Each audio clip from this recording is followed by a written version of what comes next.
하나님의 말씀은 요한계시록입니다. 우리 요한계시록 14장 1절에서 5절까지인데요. 우리 함께 교독할까요? 요한계시록 14장 우리 1절에서 5절까지 하나님의 말씀 받들어 읽겠습니다. 또 내가 보니 보라 어린 양이 시온산에 섰고 그와 함께 14만 4천이 서 있는데 그들의 이마에는 어린 양의 이름과 그 아버지의 이름을 쓴 것이 있더라. 2절 시작. 내가 하늘에서 나는 소리를 들으니 많은 물소리와도 같고 큰 우레소리와도 같은데 내가 들은 소리는 검은 고 타는 자들이 그 검은 고를 타는 것 같더라. 그들이 보좌 앞과 내 생물과 장로들 앞에서 새 노래를 부르니 땅에서 속량함을 받은 14만 4천 밖에는 능히 이 노래를 배울 자가 없더라.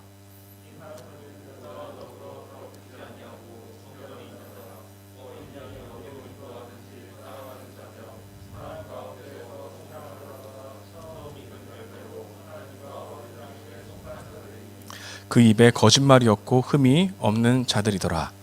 아멘. 또 한 장 보겠습니다. 우리 17장 우리 1절에서 5절인데요. 똑같이 17장 1절에서 5절 볼게요. 또 일곱 대접을 가진 일곱 천사 중 하나가 와서 내게 말하 이르되 이리로 오라. 많은 물 위에 앉은 그 음녀가 받을 심판은 내게 보이리라.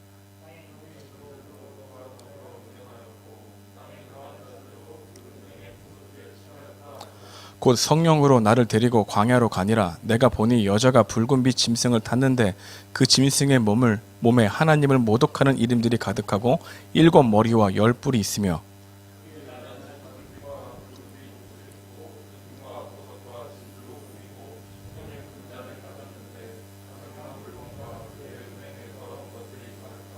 (5절) 읽겠습니다. 시작.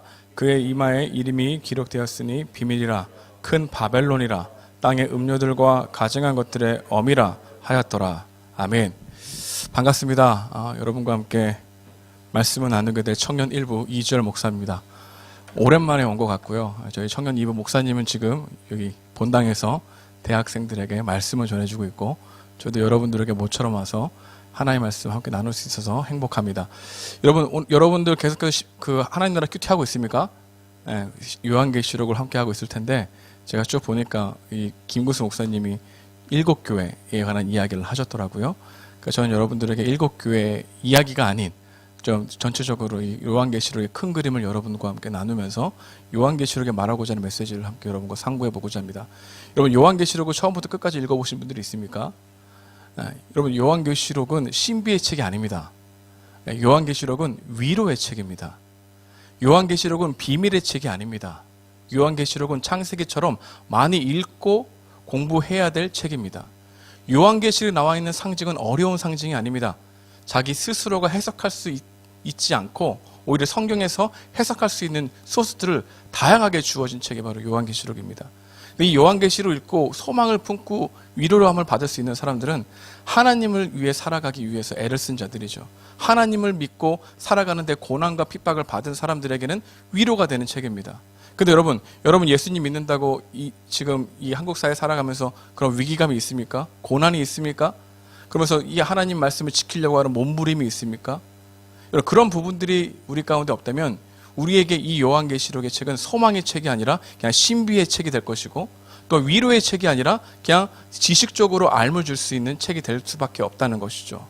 여러분 하나님을 아는 지식도 우상이 될 수 있을까요? 없을까요? 우상이 될 수 있습니다. 하나님을 아는 지식이 우리에게 자기 의를 불러일으킨다면 하나님을 아는 지식은 여러분들을 오히려 신앙적으로 타락하게 만드는 가능성이 큰 것이죠. 근데 어렸을 때부터 신앙생활을 했지만 하나님에 대해서 많이 알고 있다는 생각이 오히려 여러분들이 하나님 말씀을 새로운 마음으로 받아들이기 어렵게 되는 일들도 일어나게 되는 것이죠. 근데 요한계시록이 단순하게 흥미로운 책, 또한 마지막 성경의 결말을 이야기해주는 책으로만 보고 있다면 우리가 하나님과 인격적인 관계를 맺고 있는지 아닌지를 점검해 볼 필요가 있다는 것이죠. 여러분 기독교는 동의를 넘어서는 종교죠. 동행을 위해서 갈아가는 겁니다. 여러분 우리는 하나님부터 충분한 공급을 받고 또한 공급을 줘야 되죠. 근데 우리는 교회에서 하나님부터 공급을 받지 않고 섬기는 일에 많이 하다 보니까 오히려 하나님의 말씀에 대한 열심이 흐려지고 오히려 자기 삶에서 어떻게 하면 하나님이 나의 삶을 도와주실까라고 하는 생각에 머물러 있는 경우가 많죠. 그런 사람들에게 이 요한계시록은 위로가 되지 않습니다. 힘이 되지 않습니다. 오히려 어려운 책이 되봅니다.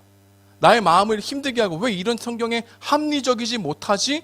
왜 이렇게 추상적인 상징으로만 되어 있지라고 하는 생각을 더 할 수밖에 없는 책이 된다는 것입니다. 여러분, 이 요한계시록에서는 고난과 핍박 속에서도 새롭게 잉태되고 있는 새로운 역사를 바라보는 사람들에게 주어진 책입니다. 그러니까 여러분, 고난과 핍박이 여러분들의 죄 때문에 일어나는 게 아니라 하나님을 사랑하려고 하다가 내가 희생을 하고 하나님을 사랑하다가 손해를 본 사람들이 이 책을 읽을 때 큰 위로를 받을 수 있게 된 책이라는 겁니다. 왜냐하면 이 책을 읽는 초대교회 독자들은 예수 그리스도를 믿는다고 너무나 많은 희생을 치렀기 때문이죠. 여러분, C.S. 루이스의 스크루테이프의 편지라고 하는 책 읽어보신 적 있습니까? 그 책에 보게 되면은 어떻게 하면 이 현대사회의 사람, 그리스도인들을 침묵하고 그 다음에 그들이 안일하게 할 수 있을까?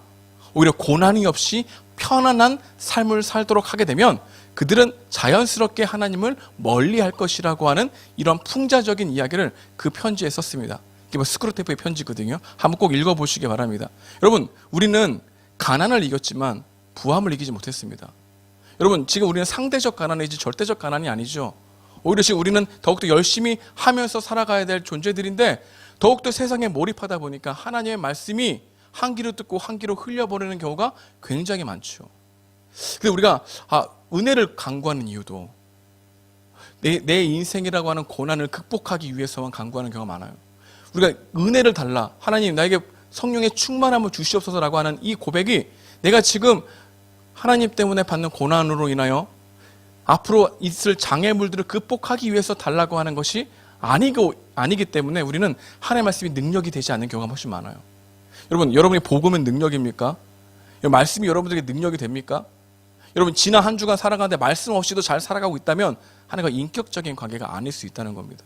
오히려 우리는 하나님을 아는 지식을 하나님을 알고 있다고 생각하는 것이죠. 어렸을 때부터 신앙생활 했던 사람들의 특징이 뭐냐면은 내가 지금까지 했던 신앙생활이 무너져 내릴까 봐 내 자신을 하나님 앞에서 숨김없이 드러내는 것을 잘 못해요.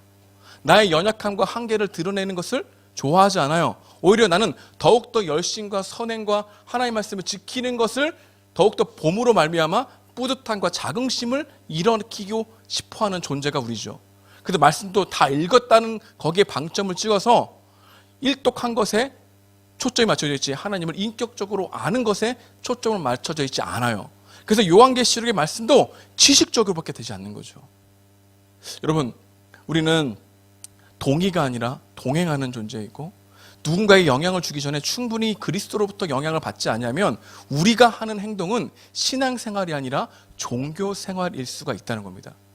종교생활로 요한계시록을 바라보게 되면은 굉장히 좀 자극적인 것이나 또한 이 세상 사람들이 궁금해하는 666이나 14만 4천 명에 몰입하게 되는 경우가 많아요. 또 그것을 해석하고 깨달은 지식이 곧 하나님을 안다고 생각하는 경우가 많다는 겁니다.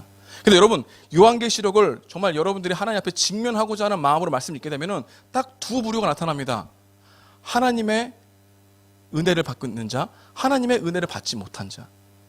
여러분, 그것을 성경은 세상 속에 있는 자, 그리스도 안에 속해 있는 자. 근데 우리는 착각해요. 교회 안에 있는 것을 그리스도 안에 있다고. 여러분, 그렇지 않습니다. 그리스도 안에 있어야 교회 안에 있는 겁니다. 근데 우리는 교회 안에 있기 때문에 내가 주님 안에 속해 있다고 생각해요. 그래서 성경을 볼 때에도 굉장히 우리가 이 성경을 내가 적용하려고 하지 적용당하려고 하지 않아. 여러분, 하나님 말씀에 압도당해서 적용당해 본 적이 있습니까? 여러분이 하나님 앞에서 꼬꾸라진 적이 있습니까? 여러분의 죄가 드러나고 여러분의 한계가 드러나고 내가 했던 자기 의가 드러나서 내가 이것은 그리스도로서 주님과의 관계가 아니구나, 종교적인 모습이 있구나라는 것을 정말 여러분 마음가운데 폭로당해서 화들짝 놀래본 적이 있습니까? 그렇지 않고 우리는 매주 예배를 드리는 것이 여러분들에게 새로운 말씀이 들릴지 모르지만 더욱더 마음이 완악해져 간다는 겁니다.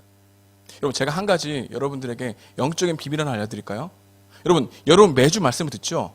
근데 그 말씀에 대해서 여러분들이 반응하지 않으면 여러분들은 반응하지 않는 것으로 끝나는 게 아니라 더욱더 완악해져 간다는 겁니다. 다른 말하면 다른 말씀을 들어도 그 말씀에 순종하려고 하는 노력과 행함이 없게 된다는 거예요. 그래서 여러분, 말씀을 들을 때에는 이 말씀을 통해서 나에게 하시는 말씀이 무엇인지, 이 말씀을 통해서 내가 무엇을 순종해야 되는지를 생각하고 들어야 이 말씀이 여러분들에게 영향력을 주어서 생명이 있게 나타나게 되는데, 그냥 말해 보십시오, 내가 한번 들어보겠습니다라고 하는 자세는 우리의 마음을 더욱더 완악하게 만들어버린다는 거죠. 그래서 예배를 드리는데 마음이 더욱더 완악해져. 예배를 드리면 더욱더 하나님의 은혜와 소망이 풍성해져야 되는데, 주님으로부터 오는 기쁨과 주님으로부터 오는 위로함과 주님으로부터 오는 그런 지식에 대한 참된 기쁨을 누리지 못하는 경우가 훨씬 허다하다는 거예요. 여러분, 교회 생활을 하면 종교 생활밖에 되지 않아요. 그리스도가 누구인지, 그분과 인격적인 관계에서 내가 무엇을 순종해야 되는지 말씀을 통해서 발견하지 않으려면 요한계시록을 읽는 것은 딱 두 부류예요. 말씀을 듣고 그 말씀에 반응하는 자, 말씀을 듣지 않고 완악해져 가는 자. 이것을 얘기해 주는 게 요한계시록이라는 거예요. 근데 요한계시록은 반전을 얘기해요. 어떠한 반전? 신앙생활을 잘하고 있는 것 같지만 딱 뚜껑을 열어보니까 세상에 속한 자가 돼버렸던 거고, 세상에 속한 것 같이 아무렇지 침묵하고 있는 것처럼 보이지만 하나님은 눈에 보이지 않는 부분들 다 보시기 때문에 그 부분들에서 더욱더 그리스도인으로 살아가고 있는 이 반전이 일어나는 것 또한 요한계시록에서 보여주는 거죠. 여러분 어떤 존재입니까?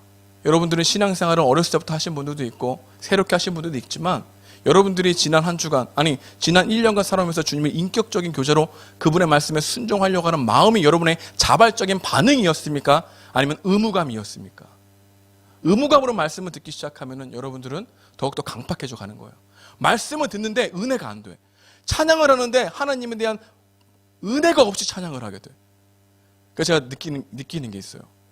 찬양을 하게 되면 주님과 인격적인 관계를 일주일에 하고 살았는가 안 하고 살았는가를 보면 알아요. 왜? 오늘 본문에 보십시오. 오늘 본문에는 찬양을 누가 할 수 있다고 얘기합니까? 우리 함께 오늘 본문 3절 말씀인데요. 14장 3절 함께 읽어보겠습니다. 시작. 그들이 보좌 앞과 내 생물과 장로들 앞에서 새 노래를 부르니 땅에서 속량함을 받은 14만 4천 밖에는 능히 이 노래를 배울 자가 없더라. 여기 14만 4천 여러분 생각 안 해도 됩니다. 그냥 많은 무리들을 얘기하는 거예요. 근데 이 노래를 배울 자, 속량함을 받은 14만 4천 밖에는 이라는 하는 전제가 있죠.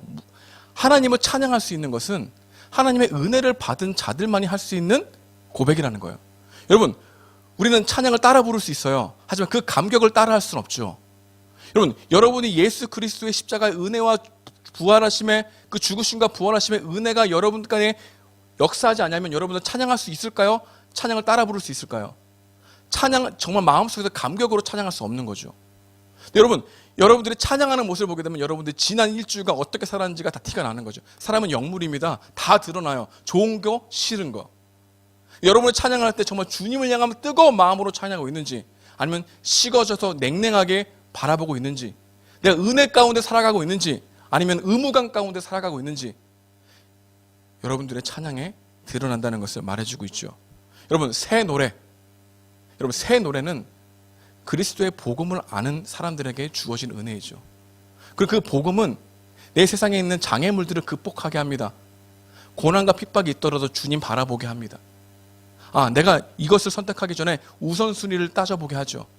근데 우리는 항상 주님을 우선순위라고 여긴다고 생각하지만 대부분 그 우선순위는 다른 것과 비교한 우선순위가 많아요. 여러분, 제가 말씀드리는데 성경에서 우선순위를 얘기할까요? 우선순위를 얘기하지 않을까요? 성경에서는 우선순위를 얘기하지 않습니다. 성경은 유일한 가치를 얘기하지 하나님 다음 직장, 직장 다음 돈 이렇게 얘기하고 있지 않아요. 성경은 예수님을 유일한 가치로 따라가야 돈을 다스릴 수 있다고 얘기합니다. 성경은 예수님을 전심으로 믿어야 관계적으로 휩쓸려가지 않을 수 있다고 얘기합니다. 성경은 예수님에 대한 전부가 되어야 이 세상에 있는 가치를 상대하면서 분별할 수 있다고 얘기합니다. 근데 우리는 주님을 먼저, 그 다음 돈, 그 다음 관계 이렇게 설정하죠. 절대로 이렇게 설정하는 사람이고 주님이 전심이 될 수가 없다는 걸 얘기하고 있죠. 그래서 이 요한계시록 우리에게 찬양할 수 있는 사람은 이렇게 전심으로 주님을 사랑함을 받으면서 은혜가 반응으로 된 사람이라는 것을 얘기하고 있죠. 그렇지 아니하면 우리는 하나님이 아닌 여러분 스스로를 섬기는 일에 몰입하게 될 겁니다. 여러분, 죄가 뭡니까? 죄가 뭐죠? 거짓말이 죄입니까? 여러분, 음란함이 죄죠. 탐욕이 죄죠. 탐심이 죄죠. 그리고 진실을 말하지 않는 거 죄입니까? 죄 아닙니까? 죄죠. 근데 이건 죄라고 얘기하지 않습니다. 죄의 열매라고 얘기합니다. 여러분, 죄의 열매, 나무가 있는데 사과 나무가 있다 합시다. 사과를 딴다고 해서 그 다음에 사과가 안 열립니까? 열리죠. 죄의 열매를 딴다고 해서 죄가 안 열립니까? 죄가 열리죠. 여러분 거짓말을 하지 않겠다고 다짐한다고 해서 거짓말을 안 합니까? 거짓말을 하죠. 왜? 여러분들이 죄의 열매만 회개하고 있으니까. 여러분 존재 자체가 죄인이라는 것을 받아들이지 않고 있으니까. 내가 죄인이라서 죄를 짓고 있다는 생각을 하지 않는 이상 이 복음은 여러분들에게 복음이 되지 않아요. 여러분, 예수님 믿는 게 미래에 대한 불안감의 보험으로만 여기고 있다면 최소한으로 주님을 사랑할 겁니다. 전심이 되지 않아요. 전심을 해서 주님을 찬양할 수가 없어요. 여러분, 성경은 우리에게 최소한으로 구원에 대한 보험으로 여기기를 바라지 않아요. 그것을 성도라고 이야기한 적이 없어요. 14만 4천 많은 무리들이 있지만 이 무리들은 어떤 특징이 있냐면 예수님을 주님으로 모시는데 유일한 가치로 따라가려고 해요. 유일한 가치로 따라가는 게 의무감이 아니에요. 유일한 가치로 따라가는 게 반응이에요. 어떠한 반응? 생명을 얻게 되었다는 반응. 그 은혜가 행함을 낳죠. 근데 우리는 은혜를 일으키려고 예배해요. 내가 안에 은혜를 주십시오라고 하는 마음으로 찬양해요. 찬양하는 목적이 하나님부터 은혜에 대한 반응이 아니라 하나님 내가 이렇게 완악하니 도와주세요라고 하는 그런 간절함으로 드리는 것 외에는 그분으로부터 오는 공급이 아닐 가능성이 크죠. 그러니 만약에 이렇게 열심을 했다라고 생각하는데 내 감정의 터치를 받았다고 생각하면 그 경험으로 돌아가려고 해요. 여러분, 우리는 신앙생활에 다 전성기가 있습니다. 어떤 사람들은 수련회 때를 기억해요. 나 예전에 이렇게 좋았는데 그때로 돌아가고 싶어하는 경우가 많아요. 근데 그때로 돌아가고 싶어하는 이 마음에는 예수 그리스도를 향한 마음이 아니라 그때 느꼈던 감정을 더 의지하는 마음이 있어요. 그러니까 주님과 인격적인 관계가 아니라면 감정에 치우치지 그분과의 관계와 말씀에 치우치지 않게 된다는 거죠. 그러니까 새 노래를 부를 수 있는 자는 은혜에 반응할 수 있는 성도들만이 부를 수 있다는 겁니다. 이게 요한계시록에서 계속해서 강조하고 있는 거예요. 너희들은 성도이니 아니면 무리이니, 너희들은 제자니 아니면 주님을 뒤에서 따라가는 자들이니, 계속해서 우리에게 말하고 있다는 겁니다. 여러분은 성도이십니까? 여러분들은 예수님을 주님으로 모신 사람들입니까? 예수님이 아니면 안 된다고 고백한 사람들입니까? 주님께서 십자가에 죽으시고 부활하시면 단순히 나의 미래의 죽음 이후 사후 세계에 대한 보험을 넘어서 그분이 우리의 생명이라고 믿고 살아가는 존재들입니까? 하나님이 창조하셔서 지금 이 땅을 다스리고 있다는 이 사실을 절대하면서 믿고 있습니까? 그래서 우리의 계획대로 우리의 시간표대로 이 세상이 흘러가는 게 아니라 하나님의 계획과 하나님의 구속의 경륜이 이 세상을 이끌어간다는 이 사실을 분명히 믿고 말씀을 보고 있습니까? 그렇지 않으면 우리의 예배는 굉장히 드라이해져요. 무거워져요. 의무감이에요. 여러분, 지난 한 주간 하나님의 말씀을 읽지 않았는데 여러분의 마음에 아무렇지도 않다면 영적으로 완악해져 있는 거예요. 여러분, 말씀을 들어도 그 말씀에 대해서 반응해야지라고 하는 후회만 가득하고 회개로 돌이키지 아니하는 행동이 없다면 우리는 지금 내 감정과 의무와 생각에 머물러 있지 주님으로부터 부어지는 성령의 은혜를 받지 못하는 경우도 있다는 거예요. 여러분들은 어떤 자들입니까? 3절 말씀처럼 그들이 보좌 앞과 내 생물과 장로들 앞에서 새 노래를 부르니 땅에서 속량을 받은 14만 4천 밖에는 능히 이 노래를 배울 자가 없더라. 이 말씀에 아멘, 맞지, 찬양은 하나님으로부터 받은 은혜 때문이지라고 하는 이 경험으로 이 말씀에 아멘 할 수 있습니까? 여러분, 또한 은혜 받은 성도들은 어떤 모습일까요? 우리 4절 말씀인데요, 함께 읽어볼까요? 시작. 이 사람들은 여자와 더불어 더럽히지 아니하고 순결한 자라 어린 양이 어디로 인도하든지 따라가는 자며 사람 가운데서는 속량을 받아 처음 익은 열매로 하나님과 어린양에게 속한 자들이니 그 입에 거짓말이 없고 흠이 없는 자들이다. 여러분, 거짓말이 없고 흠이 없는 것을 위해서 살아가는 존재가 아니라 주님을 온전히 따라가려고 해보니까 죄가 흐려지는 거예요. 여러분, 염려와 두려움은 내가 스스로 없앨 수 있을까요? 없을까요? 없어요. 내가 염려하지 않아야지 염려가 안 됩니까? 염려가 돼요. 여러분, 거짓말하지 않고 흠이 없는 자가 되어야지 라고 작정한들 여러분 작정해 보십시오. 그 작정이 여러분들이 더욱더 거짓말장이고 흠이 많은 존재임을 더욱더 폭로할 겁니다. 여러분, 죄는 어떻게 이기는 거냐면요, 하나님을 온전히 사랑하면서 힘쓰다 보니까 죄가 흐려지는 거예요. 주님의 은혜와 충만함이 커다 보니까, 그 은혜에 감격하다 보니까 어느 순간 내가 반복적으로 짓는 죄들이 흐려져 보이는 거예요. 좋게 여기지 않는 거예요. 그게 성도의 순결함이라고 얘기해요. 근데 우리는 왜 실패하고 왜 대표 기도마다 이런 기도합니까?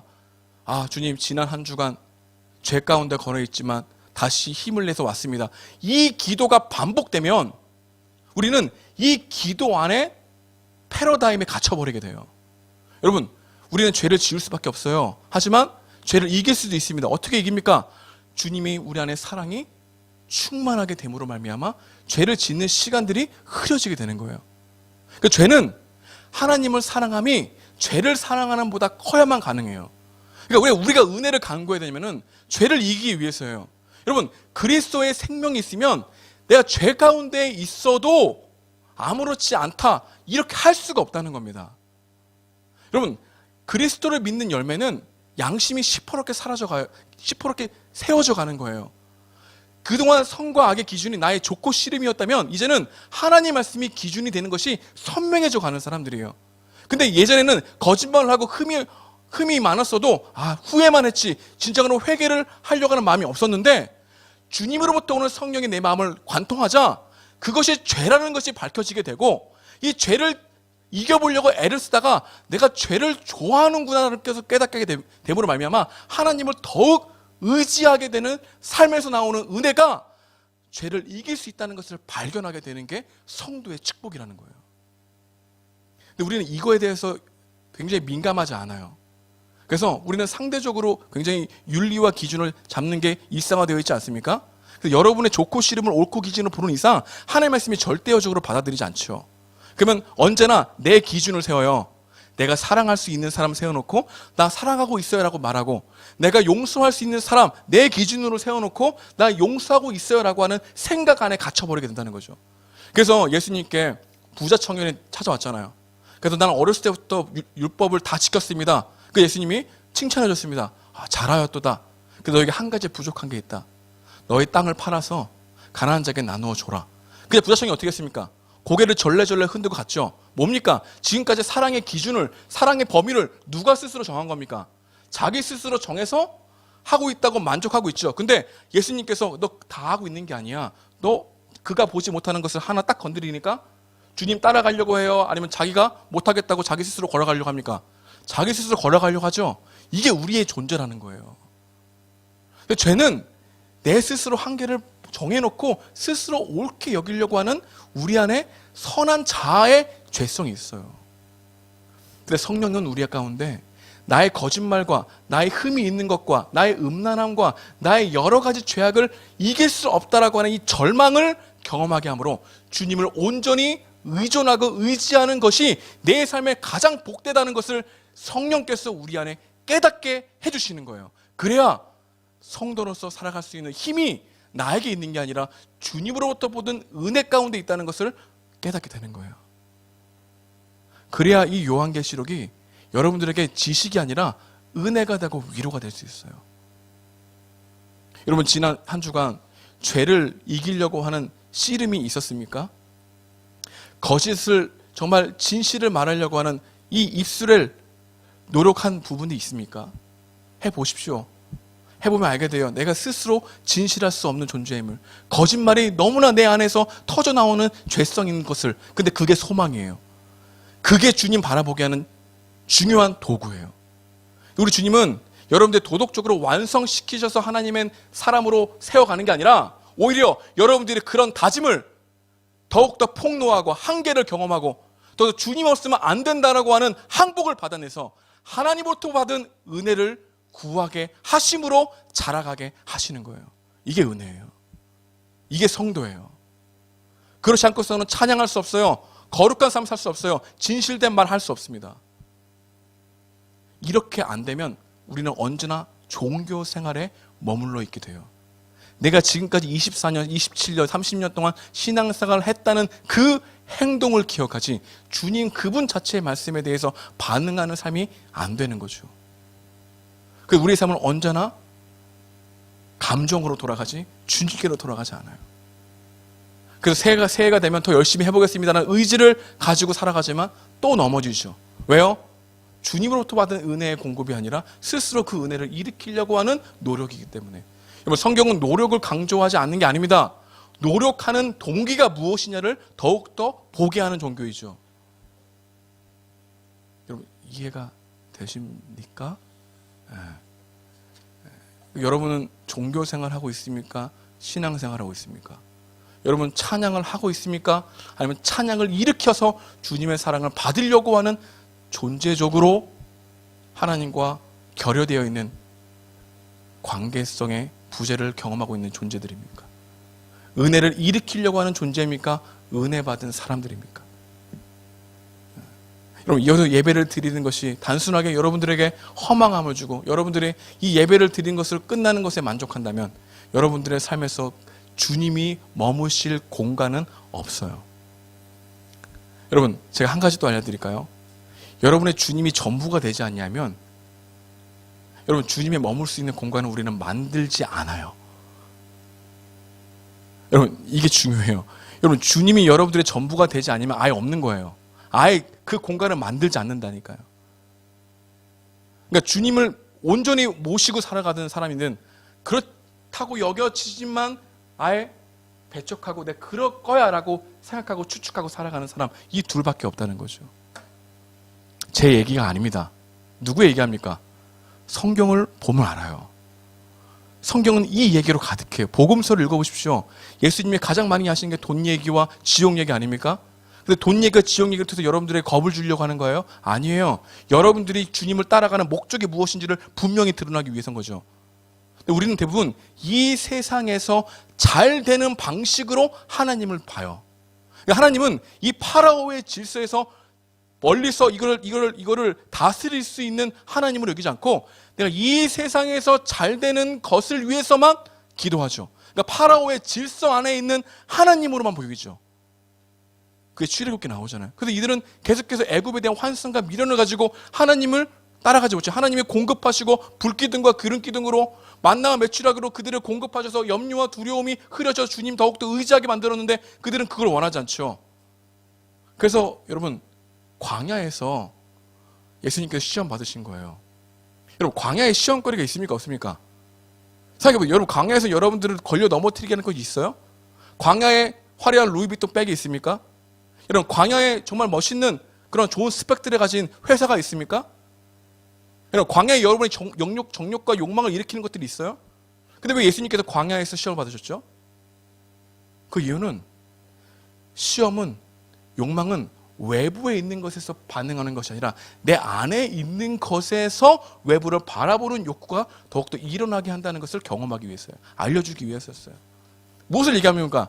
내 스스로가 그런 존재적인 죄인임을 폭로하시기 위해서 광야에서 예수님께서 친히 시험을 당하시는 것을 보여주신 것이죠.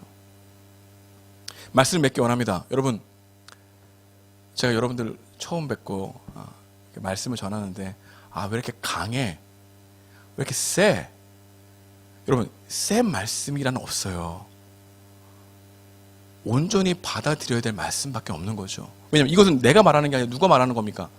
그리스도의 말씀이 우리에게 주어지고 있다면 거기에 반응하는 게 중요한 것이지, 그래서 반응은 내가 어느 위치에 있다는 것을 생각해보는 게 중요한 것이지, 이건 옳아요, 이건 틀려요. 내가 누구의 위치에 올라가 있는 겁니까? 하나님보다 위에 있는 위치에 올라가 있는 거죠. 여러분, 오늘 말씀에 여러분들에게 분명히 하시는 메시지가 있는 줄 믿습니다. 여러분들은 종교생활하고 있습니까? 아니면 신앙생활하고 있습니까? 예배를 드리는 찬양에 감격에 대한 고백이 있습니까? 아니면 의무감으로 이 예배를 드리는 것에 만족함으로 또 이 예배를 통해서 가사를 통해서 보드는 은혜의 감정에 치우쳐서 찬양을 하고 있습니까? 반드시 반전이 있어요.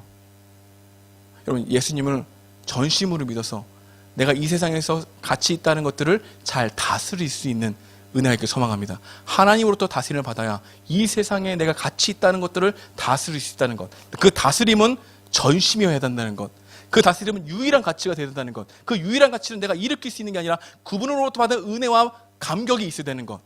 그래서 주님께서 뭐라고 얘기했습니까? 구하고 찾고 두드려라. 무엇을 구해랍니까?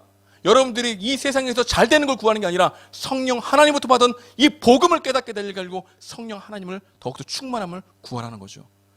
우리 청년예부가 성령 하나님부터 받은 은혜로 말미암아 신앙생활이 종교생활이 아니라 은혜의 반응으로서 찬양하고 거룩한 삶을 살아갈 수 있는 주님의 자녀 되길 주님의 이름으로 축복드립니다. 기도하겠습니다.